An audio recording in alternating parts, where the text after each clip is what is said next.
Okay, let's dive right into this fascinating explainer.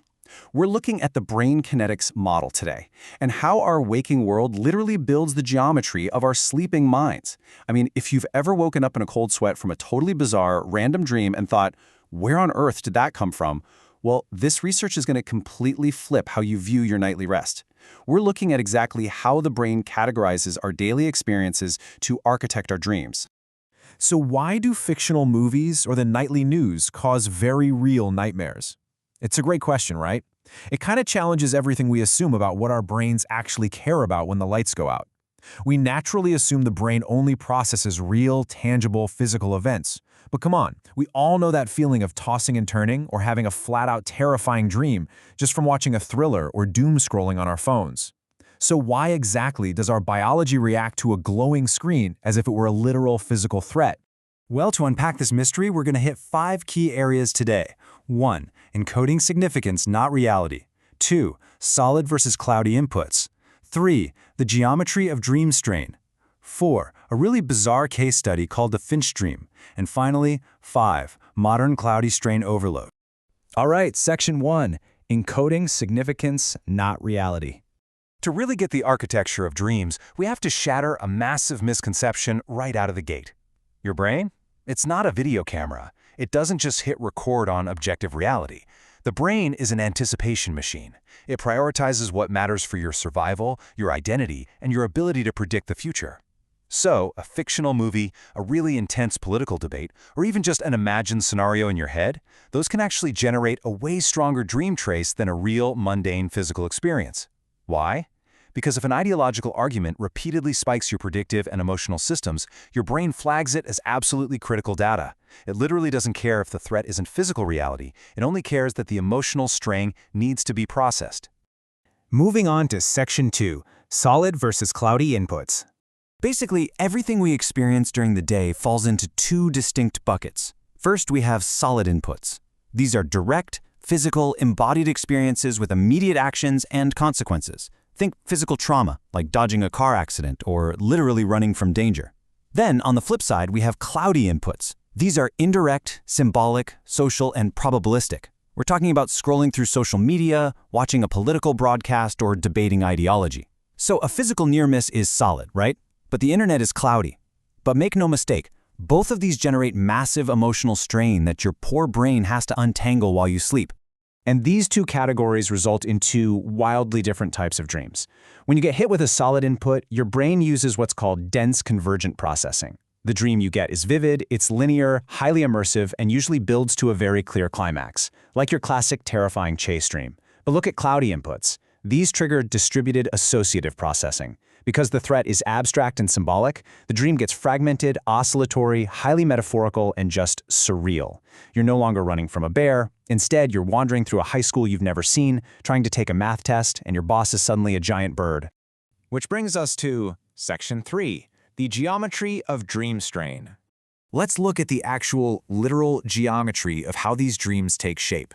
To really visualize this, we need to talk about dream strain arcs. Basically, this is the timeline of your emotional and cognitive tension during a dream. Picture your mind as a strain ecology, right? The emotional tension you build up during the day is essentially physical strain stretching across the timeline while you rest. A solid input, that creates a sharp, steep, concentrated spike of strain. But a cloudy input creates this broad, wavy, branching river of strain. And this gives us an actual mathematical recipe for dreams. The Brain Kinematics Model proposes that a dream at any given time, or D of T, is a function of 5 things: emotional amplitude, sensory embodiment, continuity persistence, predictive uncertainty, and reality weighting. So, solid dreams, they have high sensory embodiment and reality weighting. But those cloudy dreams we were talking about have low sensory embodiment, but absolutely massive predictive uncertainty. And that high uncertainty is exactly why your brain branches the dream off into a million bizarre symbolic directions. All right, let's ground this in section 4, the finch dream case study.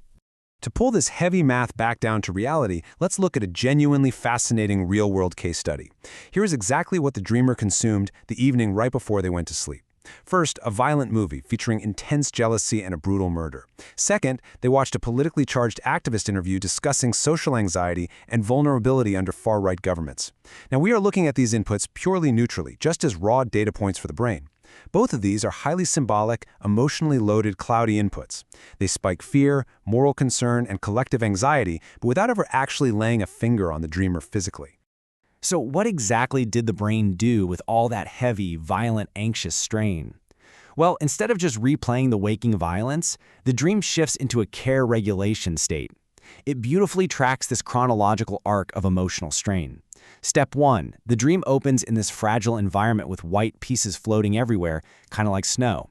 Step 2, a sudden fear of loss pops up, symbolized by a door that's just slightly open.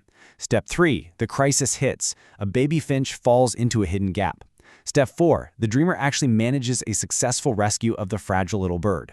And finally, Step 5, the dream wraps up with this lingering sense of continuing duty, like remembering to feed the birds.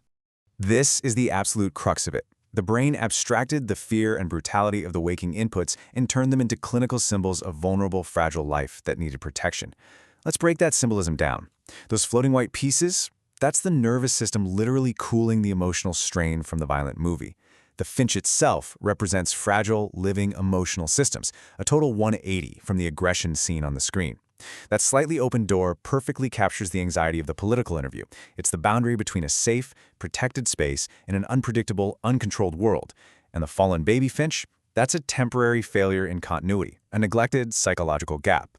The brain elegantly took raw societal anxiety and media violence and completely transformed it into a mission of nurturing and rescue. Which leads us perfectly into Section 5, Modern Cloudy Strain Overload. If you look at human evolution, our brains were primarily built to handle intermittent physical threats. Solid inputs. You escape a predator, you recover, you move on. But look at our modern environment. We are facing continuous symbolic bombardment, ideological polarization, 24/7 media narratives, virtual social comparison. Because our nonstop media diet never actually physically resolves, it creates this persistent, chronic, cloudy strain. We are just constantly feeding our brains predictive uncertainty. And as we've seen, that radically alters our dream structures, forcing them into states of symbolic fragmentation and recurring wavy anxiety. Ultimately, this points to what might be the true core function of our sleeping mind. Dreams appear to regulate the total strain ecology of the mind. Your brain isn't just an archivist filing away memories in a cabinet, it's actively regulating a highly complex ecosystem of strain.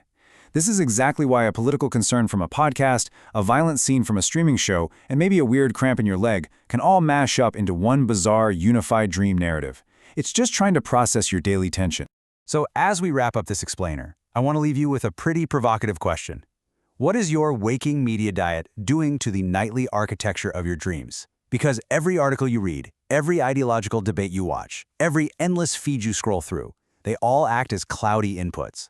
They might not be physical threats, but I promise you, your brain registers the strain all the same.